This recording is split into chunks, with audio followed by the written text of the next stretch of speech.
Hello, everyone. Yeah, look, all that worked. I pushed the button the right way, and the mics came on. This is great. Buttons working. Oh, my Minecraft hat isn't lined up right. Your creeper? Yeah. Still a little chilly. In the jersey. The jersey? In the jersey. All right, and everyone. In the pants and in the shirt. So we are flying by the seat of our pants more tonight because there's been Plague House yet again for another couple weeks. Round 2. It's been pretty bad. Yes. But I got blamed at karate today. One of the other dads, because last week I was telling them about how it came around for round 2, and they had just gotten done with their round 1. And so today he was like, I have a bone to pick with you. And he was like, you told me about round 2 and now we're suffering from it. I'm like, I didn't talk it into creation. Bless you, my dear. Thank you. Do I think what? I think I want to try and lighten up your camera for a second. You want to lighten it up by 1? Because you're so... Yeah, that's more my baby. That's more my baby. How does this look? That looks good. Okay, yeah, sure. All right. Seeing the purple? Yeah, seeing the purple, and just you were a little too mellow. Well, you know. That's hardly ever the... Nah. Anyway, all right. So yes, flying by the seat of our pants this week because of Plague House, and also we're gonna jump right in to have we introduced ourselves yet? We haven't, have we? No. I am Adam of Geekheim. Look, I don't have anyone's Twitters up today, just so that way it's more fair. And that is my lovely wife, Sci-Fi Christina. Yeah, she is. And every week we get together here to talk about Star Trek Discovery while it's in season. In season, it makes it sound like it's a ground bird, some kind. Ground bird. Yeah. And the Threatened Ganglia vodcast, which, yeah, we're going to talk plenty about the name of the podcast. Don't worry. What are we going to do? It's so disheartening. No, keep going. Hey, my mom's here. Hi, Mom. Hi, Bapta. All right. So we have to now enter.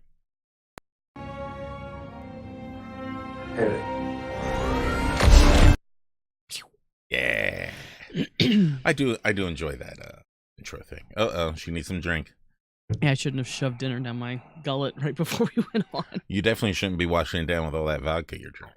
Nah, it's gonna make the show better. Ooh, I heard that in the mic. That was nice. Pardon me. Anywho, real quick, just to let everyone know, if you have any questions about the Star Trek Discovery or just us in general, please feel free to hit them up in either chats. We're both live on YouTube and the Twitch tonight. And she's getting distracted by seeing a 30-second delay on the YouTubes. Ooh, it's us. All right, so we never got a chance to talk about last week's episode, did we? We did not. Do we want to just touch on it real quick? Only if we can touch on it real quick. Okay. No, honestly, I think what was last week's episode?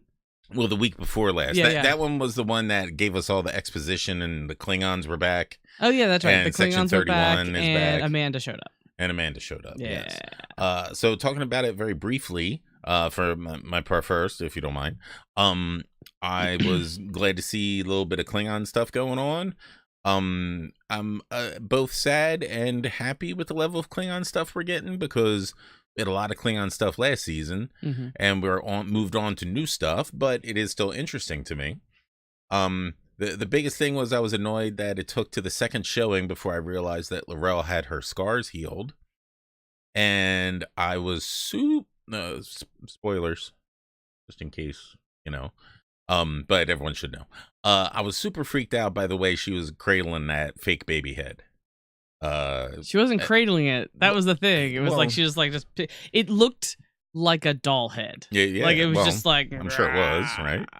Well, no, it was actually like a replicated DNA replicated. So it was supposed to be like a real head. Mary Chifo was standing there with a doll's head in her hand. Oh, yeah. No, that's what I'm sure that was just a painted. Hot. All right. Yeah. So that freaked me out a little bit. I was glad that Tyler had some badness go on because of that man bun of his. Nah, I'm just kidding. You can wear your hair however the hell it doesn't matter.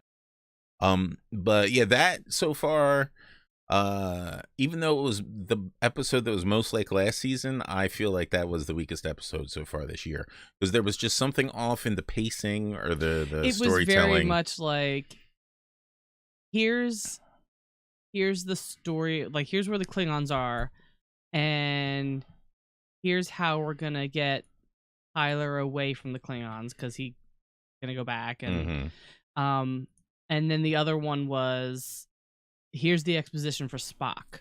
Here's like a chunk of information about him. Because before it was just like spits and spurts, like he took leave and then he had checked himself in, and that's all we knew. And you know, she went and found his little tablet thing on Enterprise. So this was like the big like chunk, like here he is. Oh, he's, you know, wrecking shop at the psychiatric ward and, you know, ran away. And then Amanda just showed up and she's like, I stole it. I don't care. Yeah, it was all the other episodes I feel have done a really good job of interweaving the current plot, the current bottle episode-ness, and also moving the other stories ahead. And this one just felt very choppy. It felt very and also like I was still confused by the way Amanda left, and I was like, well, she seems PO'd, but it's PO'd. Well, yeah. And it's I have to say, here comes mommy talk. Bring it. Oh, it's mommy talk. But I mean, when I talk about her character specifically, in general, the character writing on the show has been, I think, exemplary, because the characters have such depth. They don't just all follow like, this is this character and they have these three emotions, and they will always show these three emotions or one of them in a response to a situation. They grow. Like, we're gonna watch Tyler grow, and like his character, if you think about the setup for his character, he is a Vulcan. He is a Klingon who has been physically altered to become a human, who has this human psyche on top, you know, of his. And so now Volk is just a set of memories. He doesn't really like feel those memories. And he also has these Tyler memories that, you know, interfere with directly, specifically about the feelings for Laurel, you know, that are, you know, he has Volk who loved her and fathered a child with her. And then he has Tyler who was tortured by her and, you know, had been programmed by her. So those two are in direct opposition. So his character path is having to like reconcile this inside him and decide who he wants to be, because he's at a weird place. Like, no one really, I guess we all kind of do get to decide who we want to be, but he has to choose between these two very different things and seeing if he, you know, blends them well. And I mean, Volk was in love with Laurel, and Tyler was in love with Michael, and choosing, and that's why I thought it was very interesting that he chose to go with her at the end of the last season, so that he could see if that's really where he belonged. So seeing Amanda's reaction to finding out, well, part of that could also been wound up in the fact that if he tried to not go with her, that he'd be like thrown in the brig, probably. At that point right there. I mean, no, they figured out what had happened to him. Yeah, but he's still a Klingon. He's still, I mean, he would definitely have been a special thing. He probably, it would have been like, hey, you're just a member no, he of probably the would have been Federation shipped now. back and like, you know, tested. It's much better to get him in our Secret Service. The freaks are more fun. So aren't we though? So Amanda's reaction to Michael telling her that something went down between her and Spock because Michael was trying to protect him from these logic extremists. I hate that name still. I'm never gonna like that name. Well, I love that it's a terrorist, a Vulcan terrorist group. Like, if a Vulcan terrorist group needed a name, they would be called the Logic Extremists. Like, that's true. That makes sense. That is very logical. Sounds like a cover band. The Logic. So, like, while you would have hoped, or you would have thought, the end of that conversation with Michael would have been, I don't know what exactly you did, because Michael didn't tell her, but I understand your motivation. I understand that you were trying to protect him. and that was what you thought as a child you should do. Mm-hmm. And she didn't say those words because Amanda is very upset. And she is fearful for Spock right now because he's being accused of crimes that she 100% believes he did not commit, and that she needs to find him, and that, maybe he was there he had checked himself into the psych world in the first place because of whatever Michael did to him to alienate him away from her. So, I mean, that's a lot of tumultuous feelings. And I think she gave Michael a kiss, which looked more like one of those Godfather kisses that you give before, like, someone's gonna kill him. I don't think she was that PO'd. But I mean, she was like grabbed her and kissed her and was like, I'm gonna go find Spock. Like, I think she was just like, I need my distance right now. I think she'll come around. I think she will forgive her. But it was interesting that it wasn't an immediate like, oh no, I understand exactly what you did. I know why you did it. It wasn't your fault. Like, they allow for some conflict there because that's kind of a natural place for it. I don't feel like it's unnatural. I don't feel like it's soap opera level or CW level of like, let's have conflict everywhere. I think that it's an appropriate level of like, she needs to go process this and also find Spock. So she's going to go and do that. So I that was kind of what I read as she was walking out of that room. She was like, I'm just going to go because I need to not see your face. And sometimes that's how we have to deal with things. So yeah, the episode as a whole wasn't the best package, but it gave us a lot of I think character, information, a lot of character growth and or starting points, see where they're gonna go. It sure did. Yeah. All right. So then we came to this week. Yeah, we did. This week was Chef Kiss. Was it Chef Kiss? I think so. I think this week was one of those very good Star Trek. Like this like the other episodes was very old school Star Trek feeling. Yeah. I definitely agree with that. Strange entity grabs us out of warp, has total control over us, and seems to be attacking us. Go. And, the scientists dug down and figured out what was going on, despite one of them having accepted that he was about to die. Yeah, we won't talk about that yet. I'm not prepared for that yet. I do like Pike's counterpoint to them, because he is, I think, exemplifying a very good leader, whereas he is not a scientist. And so his scientific curiosity is not nearly as high as Saru's and Michael's are. Yeah. And his first job is to protect the ship, so he was very like, we're being attacked. Let's make this not be happening. But he is also very open to listening to them and saying like, well, okay, well, tell me what you think here. All right, I don't hear a solution, so let's go back to just how do we make this end, and then. Okay, you've got another idea, go do that and see where it brings us. And so he's very good at listening. And even at the end, when he really just wanted to blow something up to make it end, to make it stop. Yeah. I can shoot at it, right? Eject the warp core and let's ride the wave out of here. Yeah. It's like, I trust you, Detmer. I have faith that you can make that happen and we hopefully won't die. Yeah, that's a lot of faith in anyone. Yeah. But he's definitely more a captain in the Kirk mold. Yes. Than either Georgiou or Picard or just about anyone else. Yeah, but he has respect and curiosity for knowledge. Like I thought that was really neat when she walked in to the ready room and he was listening to recordings, translations from the knowledge of the entity. You definitely see that he has that. He is worldly. He is very intelligent, and I do like that. He's not just kind of shooting them. I hope they work that stuff that they got from the entity into the show. Yeah. Later. Yeah, absolutely. Because of course some people were immediately saying like, "Oh, that's where they're going to get stuff for Picard to do." He's all the way in the future. Yeah.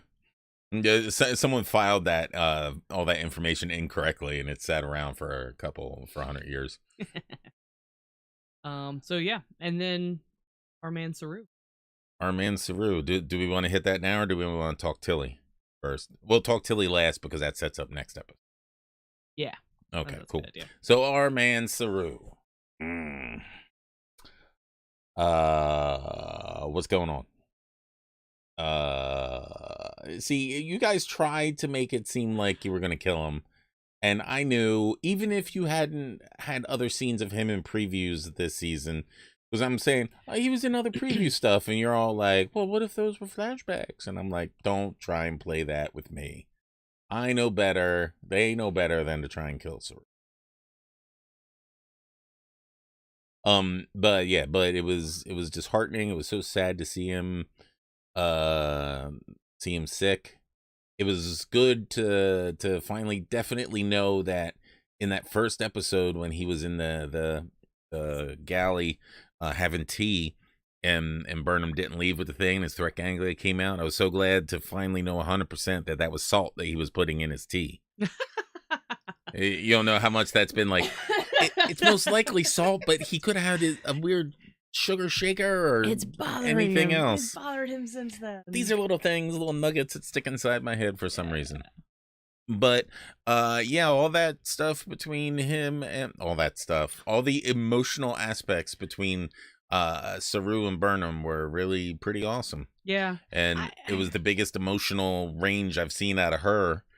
Out of Burnham. She their relationship has been really, really good. And again, I had read the first book that came out, and it showed some of their really early, because at that point in the book they had been serving on the Shenzhou, and they were up for first officer together, and she ended up beating him. But very brother sister. Like the competition they had between them was very brother sister. And you can even see that in that episode, because they had that thing where they're like pushing each other out. Yeah. And throughout the whole series, I mean, he was disappointed in her when, the actions of the first season had happened. And he came around to forgive her because he loves her, and he the things he said to her in this episode were just so beautiful about, shutting her out, and why he didn't tell her, because, here's someone who is constantly fighting to keep herself, getting every moment and take every breath. And he comes from a race of people who just submit, who just give up. This thing happens and they're just like, it's my time, and that's it. Like, there's no, especially weird. I think with his exposure to, Starfleet and science and all the things that he has learned there, that scientific drive to discover and to find out and to solve, and still he had this innate thing in him that when switched on, he just gave up. Like, he had no, like, let me try and find more out about my people. He had just accepted it, like this was what's gonna happen. And that was it's like so deeply ingrained in him. It's like, I always think about the fact that a few years ago we had a local red-tailed hawk, and he would fly around, and like I know that I'm not a meal for a red-tailed hawk, but every so often he would fly by high enough, and you would just see the shadow of his body go across the whole yard back there. And some animal part of my brain kicked in, and I got the stuff on the back of my neck stood up and all. And it was like, for an instant, I was like, run. But I was like, I'm fat. And that's the only thing that kept me. Much bigger than this hawk. Yeah. Yeah. Every time sometimes he would cry out, and the hairs on the back of my neck would stand. I mean, that's amazing that our animal brain, our little rodent, way in the distant ancestors are still in there, and that is pretty awesome. Amazing. So that's he definitely, that was the place in him that when this thing triggered, that he was like, oh well, it's my time and I'm done. And her trying, the scenes between them, I cannot say enough, and I know we gushed about this last season, gush about it again this season, but Doug Jones is amazing. His face doesn't move. The stuff on his face does not move. It can't move. Yet he emotes so amazingly with his eyes, which also have lenses on them. Like, that is amazing. How much through body language and just like what he does with his mouth and what he does with his eyes, how much emotion the entire range of emotion comes out. This episode, he did a great job with his body language with when he was being sick. But there was something when he was laying on the bed and talking with her, the shot was almost all upper chest in him. No, that was it. The tilting of his head, the movement of his eyes, and his mouth. Like, that is all he has to work with. And he does such a phenomenal job of communicating emotion and emotional. And I just think that is amazing. And that scene was powerful. It was powerful for me. Whether I thought or not he was going to die. Like, it was heart-wrenching. And I like their character path together has just been beautiful. And I think that this episode was a real culmination of that. Yeah, it was good stuff. But and then his ganglia fell out, and you said, what are we going to call our podcast now? Well, see, it was literally like 2 seconds. Beat. Well, what are we going to call the podcast now? Well, technically, the vodcast just threatened ganglia vodcast. It's not Saru's threatened ganglia vodcast. So there's still plenty more on his planet that have the threatened ganglia. So I think I might want to try sticking with it, but hold on here. Let me go over under. Yeah, all right. We're switching our shot up a little bit. And I'm going to go here, and I am going to send him. I'm sending Doug Jones a tweet. At actor Doug Jones. Yeah, that's spelled right. Actor Doug Jones. We are live right now, and our hashtag threatened ganglia podcast about hashtag Star Trek Discovery, and we were wondering if you could offer any ideas for a new name of our show after events of this past episode. I don't know why, but episode is a word I can never spell right. I typed the word mushroom 3 times today, and each time I spelled it M-I-S-H. Mushroom. All right, let's see if rename it that. Let's see if your friend of mine will say anything. Because the rest of the podcast is just a sit and watch it. Yeah, sit and watch him waiting. We he does have good social media presence, help, whatever you want to call it, because he does always like or he usually likes anything that you tag him in. So and you know, bots are cheap, so it's not that bad, but he's still nice. He's nice, and except he's that you screwed amazing. up our show. I even just got the friggin' artwork over there. Yeah, just commission that. Like, I'll just throw away that $7 or $8. Yeah, well. What you gonna do? Anyway, so I do have something else I wanted to discuss about Saru, but that needs to wait for Black Alert. Okay. Because just as a reminder to everyone, the last segment of our show we do is a Black Alert segment where we go into speculation and like anything that we might have read online that has that might be considered like a spoiler in some way, but everything we read, you know, it's never confirmed or anything. But you know, we did have virtually everything right last season. Black Alert. Yeah, no, his and so his feeling at the end, his feeling of fear having been removed was interesting. And so now he gets to go in a really, I think, a neat direction, something that he has no blueprint for his species. He's never seen anyone survive that, and that'll be. Oh, I forgot to include the link for Doug Jones to come and follow. Get it. What do I do? And say, check us out at this link. Could always up by the show and yourself.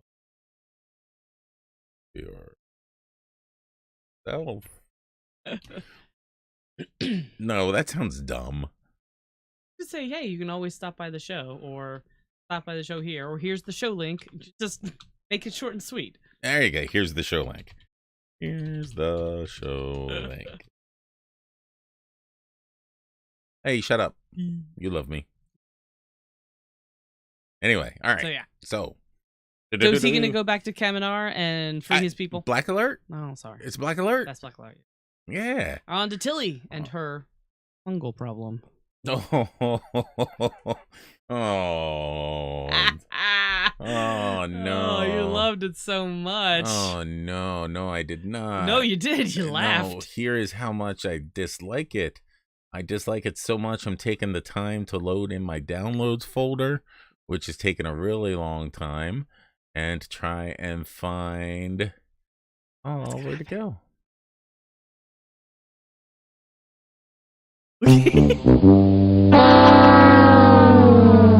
No, that was not. No? That was, a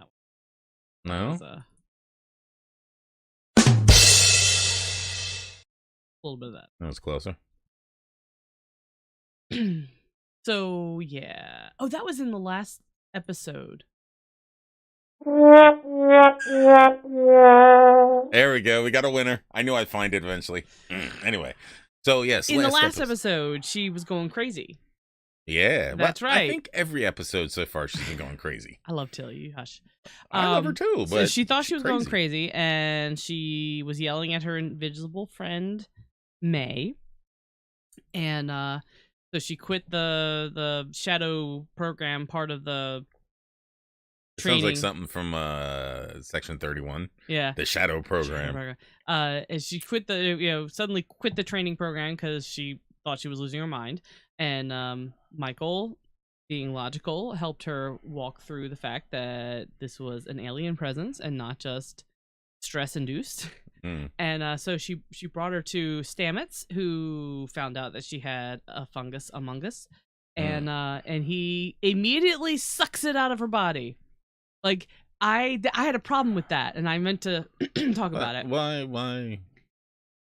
May was saying to Tilly, like, I needed to talk to him. I wanted to, like, she was communicating a want, and no one stopped. Like, I understand. Tilly was freaked out. Yeah, the only one that was really talking to May was Tilly, and Tilly was only expressing the fact that May was driving her crazy. Yes. And so I was frustrated with Tilly. I understand why. I was frustrated, though, that she didn't open a dialogue when she realized that it wasn't in her mind, that it was an actual thing. Like, I feel like that's when you would be like, oh, well, why are you in me? And what is this you're trying to communicate? And why were you looking for Stamets? Why did you keep calling him the captain? Like, there were a lot of questions. And someone as sciencey as Tilly, especially someone who asked a lot of questions like Tilly, I felt like they really dropped the ball on her finding that information out. But obviously, if they had engaged in a conversation then the events of this last episode probably wouldn't have happened. Because May seemed to be a little more aggressive after having been sucked out of Tilly's body and imprisoned, and then things definitely got turned up. So yeah, things definitely got a turn for the worse. So is when they opened, everyone knows what happened. We don't need to regale everyone who watched it. You're not tuning into this if you hadn't seen the episode. So at the very, very end, after they came down off of their bad trip and they opened up the thing again, was Tilly actually in there then, or did she already get sent into the mycelial network? I think she'd already been sent to the mycelial network. Okay, I do too. I think that's what that flash of light was. Because remember that, like and then the little spores were floating around. Yeah. Just like it happened sometimes when they would jump. Right. So I think that, and you had said that the Stamets and Jet Reno had been doused when they originally cut into the thing. Yeah. So I think that everything after that was a hallucination, and that the spores and the flash of blue light was Tilly being sent to the mycelial network, and so they had never really pulled her out. Yeah, because this preview, they definitely made it seem like Tilly was missing and they had to go find her. Yeah, and they had to go into the network. I love the setup of Tig and not Tig. Tig Notaro is Jet Reno. Reno and Stamets, facing off. Both of them are all, snarky and everything at each other, and then they're on either side of like the dilithium crystal thing, and it's an energy conservation pollution allegory for coal and solar, and everything's renewable, and this is great. And then we go and find out it's like, you're destroying our home by using the spores and the mycelial network. And it was like, wah, wah. Now you play the horn. Wah, wah, wah, wah. You didn't really. No, I did. You've requested it. Do you know, in my head I see Riker playing this. Nice. Oh, I can sync that up. I'm sure there's a GIF somewhere of him playing. All right, I gotta make a note of that. Sweet. 2 takes breaks. Yeah, I'll add that job to the Trello. Nice. Yes. So yeah, that's all it is, right? This is how they undo, like they make the spore drive thing. Take it offline. Something they couldn't do. All right, that seems reasonable. I love how in every propulsion system has some sort of negative like environmental effect, because they found out that warp drive had a problem in Next Generation. The F over that. They're like, oh, we'll never go over warp 5 again. Warp 9.9, go. Unless we really, really have to. Unless there's an emergency, or blood wine is running out in the Klingon Empire or something, or it's just ridiculous. Always got to be something. Yeah. All right. Are we ready for Black Alert? Bring it. Black Alert. Black Alert. And just a little reminder for everyone, this Black Alert that Black Alert thing's right in your forehead. I guess I'll Oh, look, there it is. Yeah, there it is. Hold on. I can pull you down in some which way. Get your hands off of Black Alert. If I grabbed it, did I grab it? Almost. All right, you weirdo. All right, so Black Alert is our segment of the show where we talk about speculation. Nice. And things that we think are going to happen in the future on the show. And there's some people that don't like to kibitz about that kind of stuff. They like to be entirely surprised, and if they start thinking about stuff, then that spoils the enjoyment for them of them being presented with it. So if you're one of those people, and it's dumb for us to say, but we're going to say bye-bye now, and ask you to come back next Tuesday at 9:30 when we'll be discussing the next episode that, if I were smart, I would have had a title for off the top of my head, but it's something about saintly something. Oh man, something. Have we mentioned that the whole house has been sick for like 4 weeks? It's been terrible. Today's been, I told my wife, today's been the first day in probably close to 4, probably 5 weeks that I felt like I've had any energy. And it's the first day in probably the same amount of time that I made a home cooked meal. That wasn't just opening a bag of nuggets and heating them up in the toaster. Maybe that's what gave me the energy. Hey. Yeah. All right. But anyway, so like we said, stop back in if we're still feeling energetic. Maybe Thursday night we'll pop on and you'll get an instant reaction from this week's episode, because it promises to be a humdinger one night. So 3, 2, 1. Okay. So I think do you want to talk Tilly first or Saru? Let's go back to Saru. All right. Do you have any theories on stuff that's going to happen?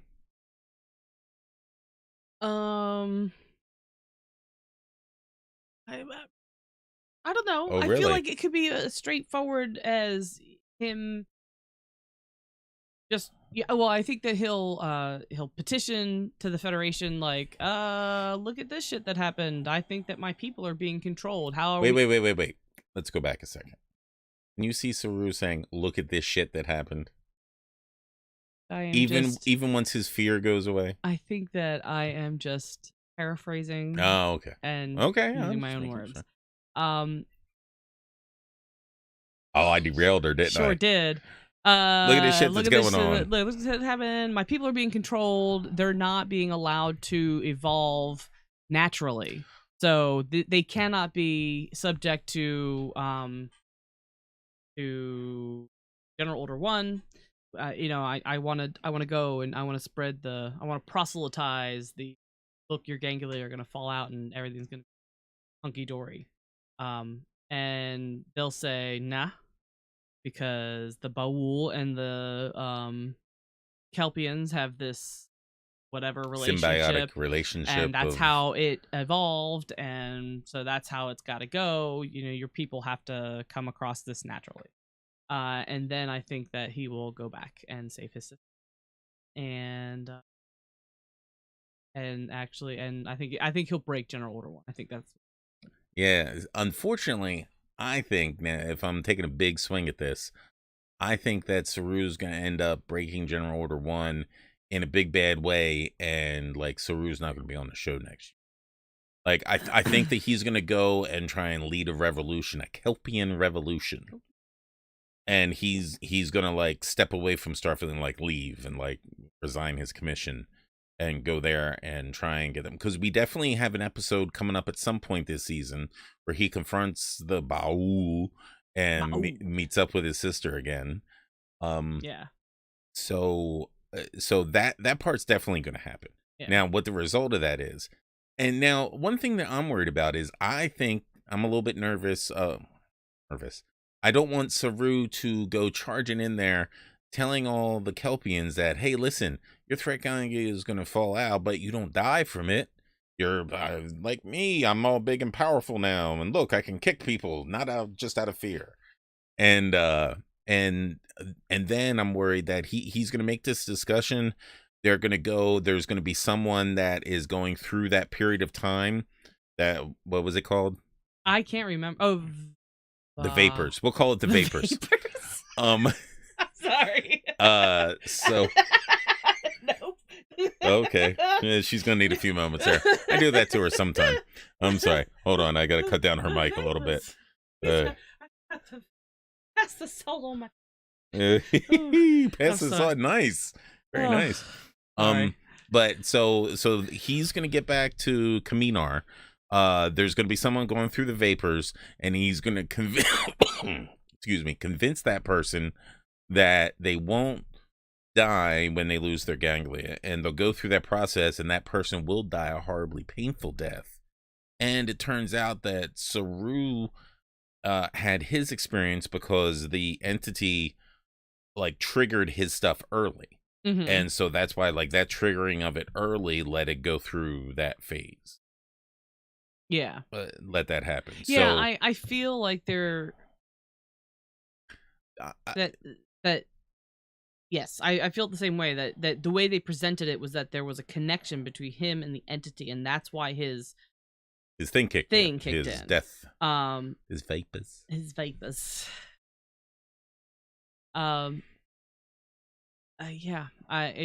That will be bad. So now the question, like, then he'll need to like dig into the science part of it and be like, well, how did I survive? What was it about my experience that allowed me to survive, and can I recreate it for my people? It could just be that is like the big General Order 1, because now he is applying things he learned in Starfleet to his people to help them change. So maybe they'll find out that since he was younger and stronger, he was able to withstand the ganglia rejection, and that's how he did it. And then he'll try and science a way up to be able to shoot people with a fall out your ganglia beam. Or maybe you'll find out you can just cut them out if they're young. It'll be like circumcision. Oh, Maybe that's it. Maybe they decide that if they just remove them at birth, that then they won't be subject to them anymore. Yeah. And everyone gets a tasty treat. You know what? I had that thought when they came off in her hand, and she was like, "They just fell out." And she just naturally puts it right in her mouth. It's like her next question is like, "You didn't know them? They were really good." We have an air fryer in the galley. We can get this right going. You could try it. Oh God. It's like how some weirdos eat their own scabs. I was gonna liken it to eating placenta, but blech. Scab's much worse. Okay, much worse than placenta.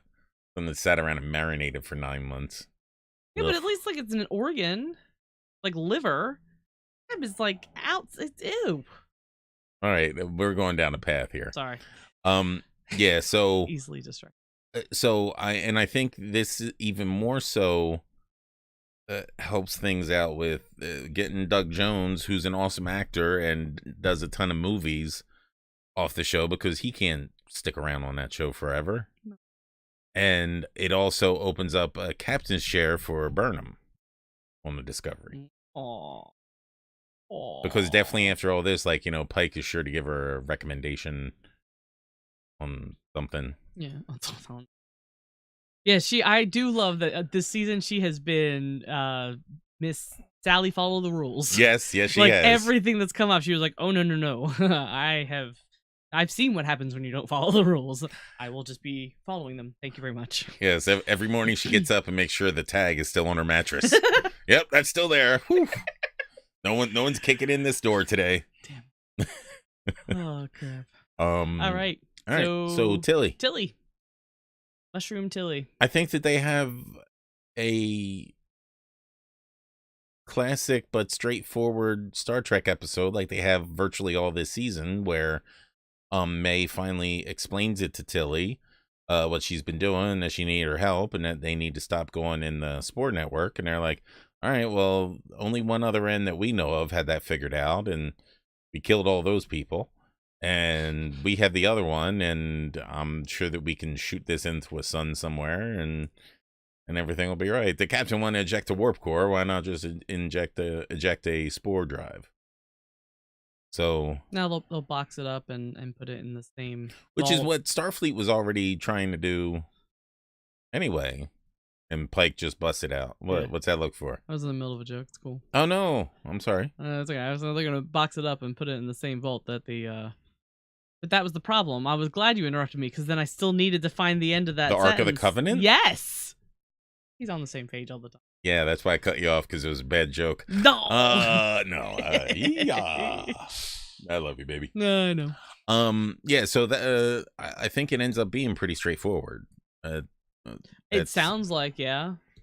Yeah, but the thing is, they probably need. I mean, they've already needed the spore drive to find these Red Angel things. Yeah. So are they gonna ask May and be like, "Is there a way you can work with us that we can do that? Yeah. Can we put an extra muffler on the tailpipe and it'll be okay? How are we destroying your?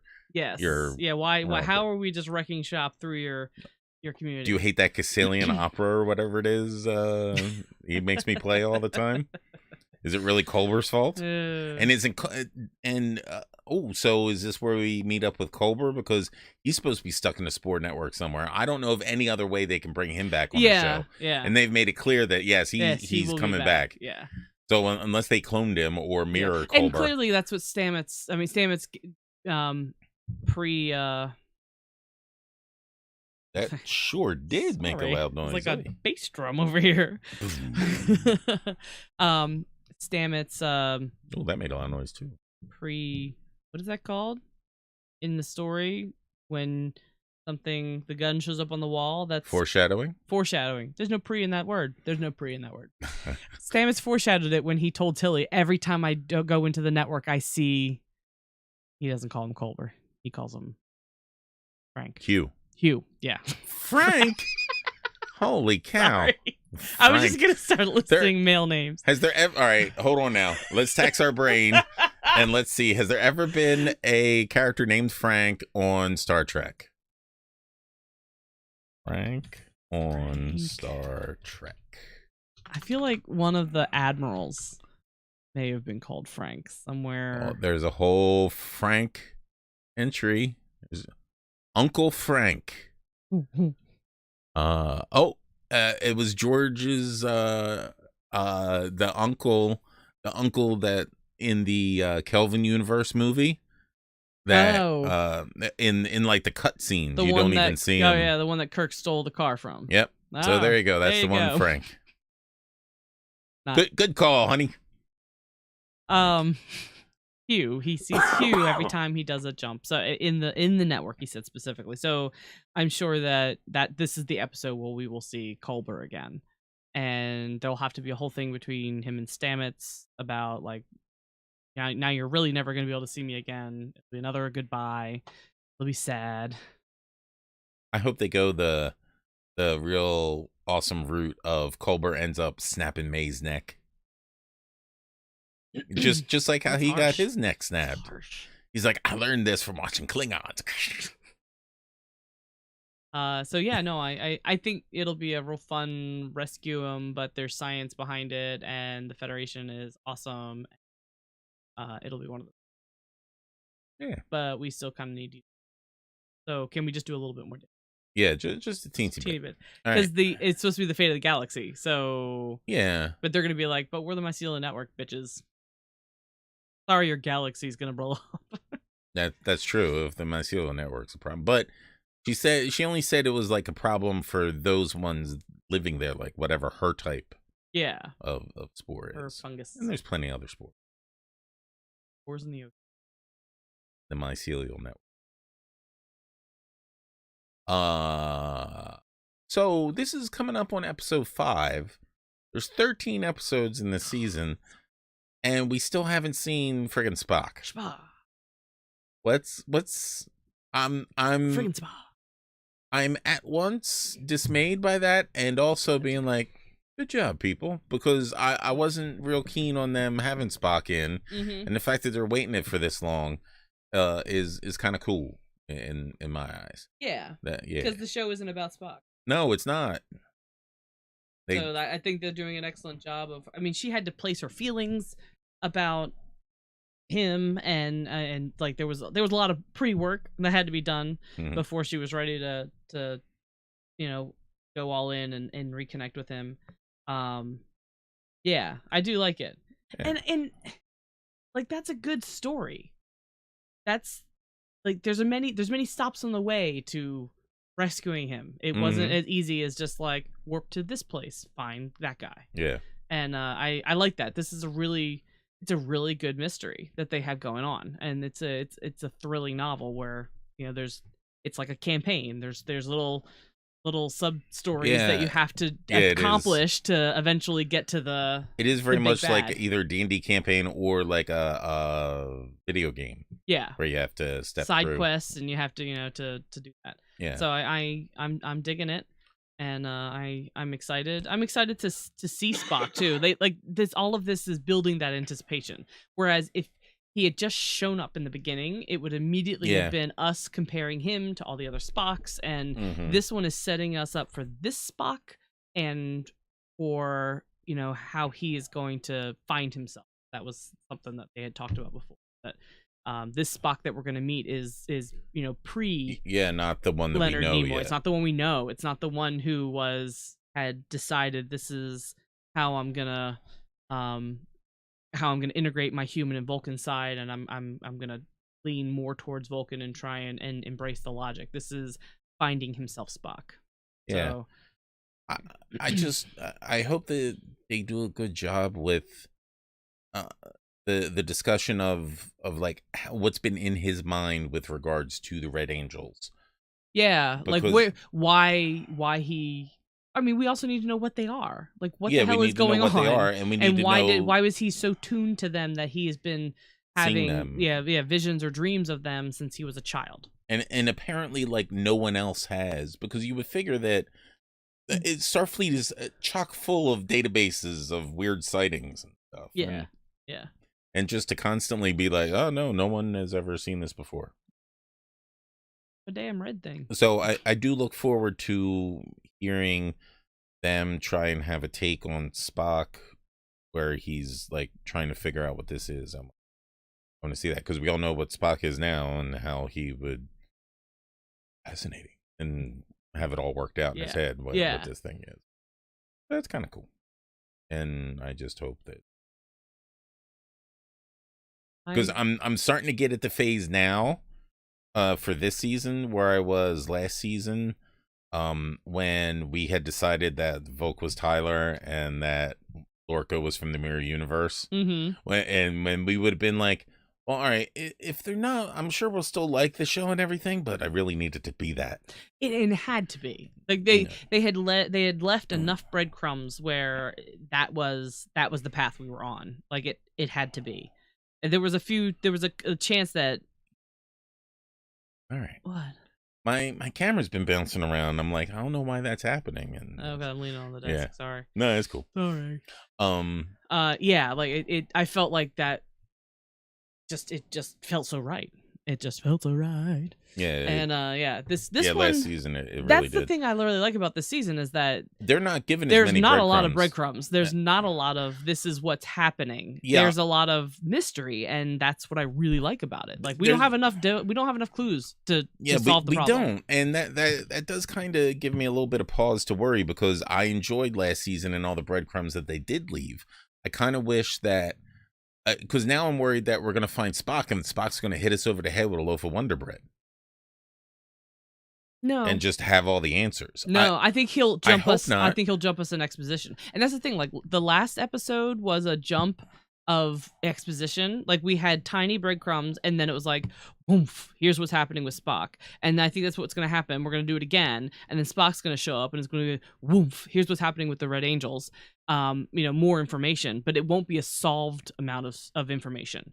It'll be like, here's the next, like they were going to be at a dead end about it. And finding him was going to be the next open, the next key to open the next door.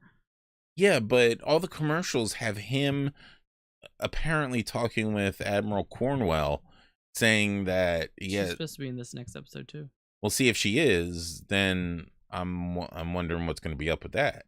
Like, why would she be there without them having found Spock already? But I do agree. I did hear somewhere that she was supposed to be in this episode. Because they just found 100,000 years of information, and she's stopping by to be like, "Good on you." Oh, really? You really take that? She's bounced back that well from the Klingon War? How she was ready to commit genocide? Oh yeah. Mm-hmm.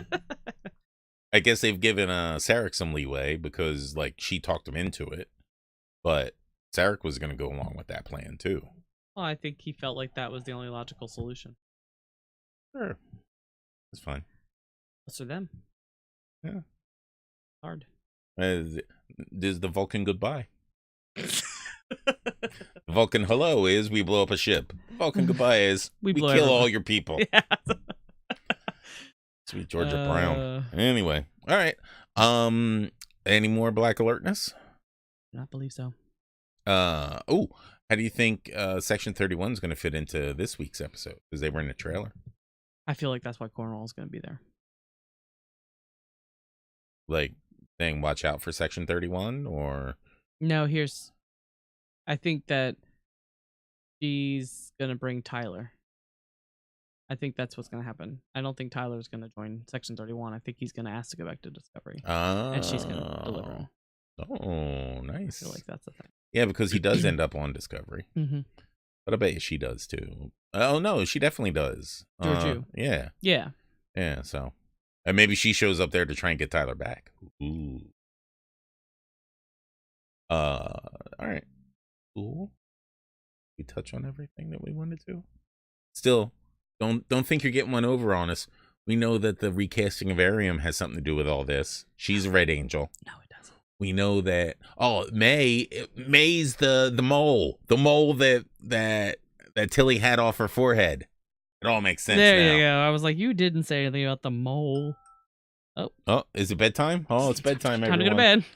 All right. Well, thank you all very much for joining us today.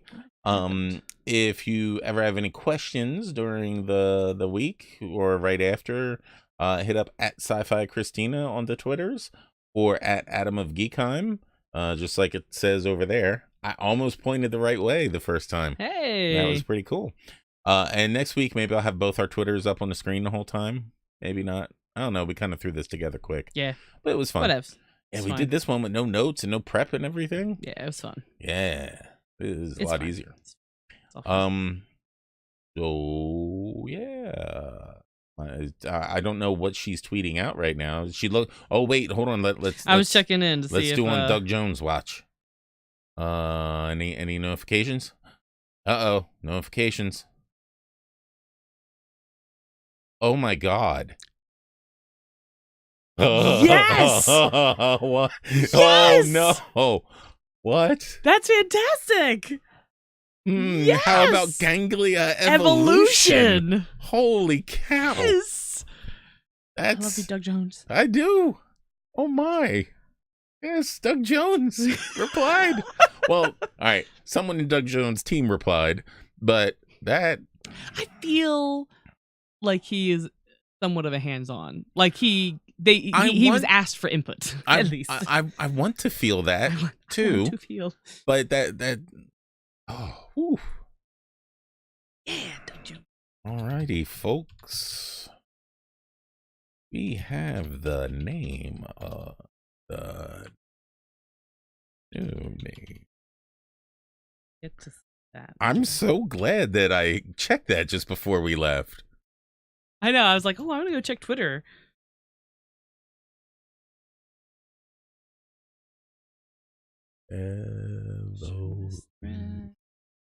Oh my God, how do I spell it?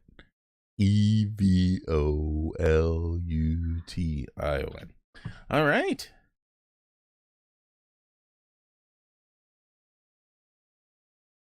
This is awesome. I love geeking out. All right, humans.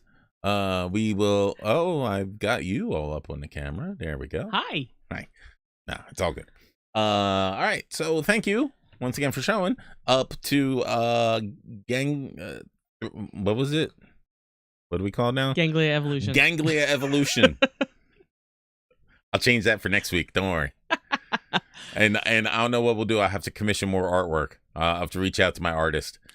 Our next one's just going to be the ganglia, just all. Anyway. Now there's gonna be a picture. I want a picture of Savru like throwing the ganglia over his shoulder, like psh, don't need them anymore. Yeah. Out. All right. All right. Good night, everyone. Give us our final word, love.